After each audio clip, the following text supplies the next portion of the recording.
আসসালামু আলাইকুম। নিশ্চয়ই সবাই ভালো আছেন। আলহামদুলিল্লাহ আমিও ভালো আছি। আজকে আপনাদের সাথে শেয়ার করব একটি সংসার সুখের, সুন্দর, সচ্ছল হওয়ার জন্য স্বামী স্ত্রী দুজনকেই সঞ্চয়ী হতে হবে। তার মধ্যে স্ত্রী তো অবশ্যই সঞ্চয়ী হতে হবে, কারণ একজন পুরুষ দেখা যায় যে বেশি কৃপণ হলেও খারাপ দেখা যায়, আবার বেশি উদার হলেও সঞ্চয়ের মনোভাব না থাকলেও কিন্তু বারবার আর্থিক সমস্যায় পড়তে হয়, বিভিন্ন ধরনের সমস্যায় পড়তে হয়। এই ধরনের সমস্যা যাতে না পড়তে হয় সেজন্য একজন স্ত্রীকে অবশ্যই সঞ্চয়ী হতে হবে, পুরুষের উপর নির্ভরশীল না হয়ে। এখন বলবো স্ত্রীকে কেন সঞ্চয়ী হতে হবে। মনে রাখবেন, একজন স্ত্রী যদি স্বামীর চেয়েও বেশি সঞ্চয়ী হন তবে সেটা পরিবারের জন্য আশীর্বাদ।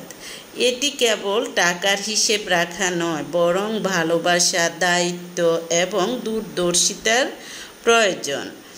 একজন সঞ্চয়ী নারী পরিবারের ভবিষ্যৎকে নিরাপদ করে, সন্তানের স্বপ্ন পূরণের পথ সহজ করে এবং সঞ্চয়ী হওয়াও কিন্তু একটি বড় ও মহৎ গুণ। স্ত্রীকে কেন স্বামীর চেয়ে বেশি সঞ্চয়ী হওয়া জরুরি, এখন সেগুলো বলবো। মনে রাখবেন, বিয়ে মানেই দুজন মানুষের জীবনের এক অভিন্ন যাত্রা। এই যাত্রায় অর্থনৈতিক স্থিতি অত্যন্ত গুরুত্বপূর্ণ। সমাজে সাধারণত স্বামীকে পরিবারের রোজগারের মূল ভরসা মনে করা হয়, কিন্তু স্ত্রী যদি সঞ্চয়ে দক্ষ না হয় তবে সে আয়ের স্থায়িত্ব এবং সুরক্ষা অনেকাংশে কমে যায়। তাই স্ত্রীর জন্য স্বামীর চেয়েও বেশি সঞ্চয়ী হওয়া শুধু ভালো অভ্যাস নয়, বরং এটি পরিবারের অর্থনৈতিক নিরাপত্তার একটি গুরুত্বপূর্ণ ভিত্তি। কারণ পরিবারের বাজেটের রক্ষা কবচ।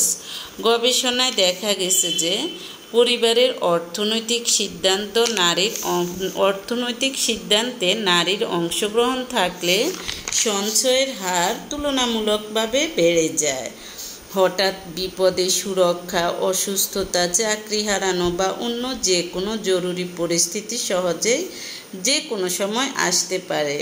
একজন সঞ্চয়ী স্ত্রী পরিবারকে এইসব ঝুঁকি থেকে রক্ষা করতে পারে, ফলে পরিবার আর্থিক বিপর্যয় থেকে রক্ষা পায়।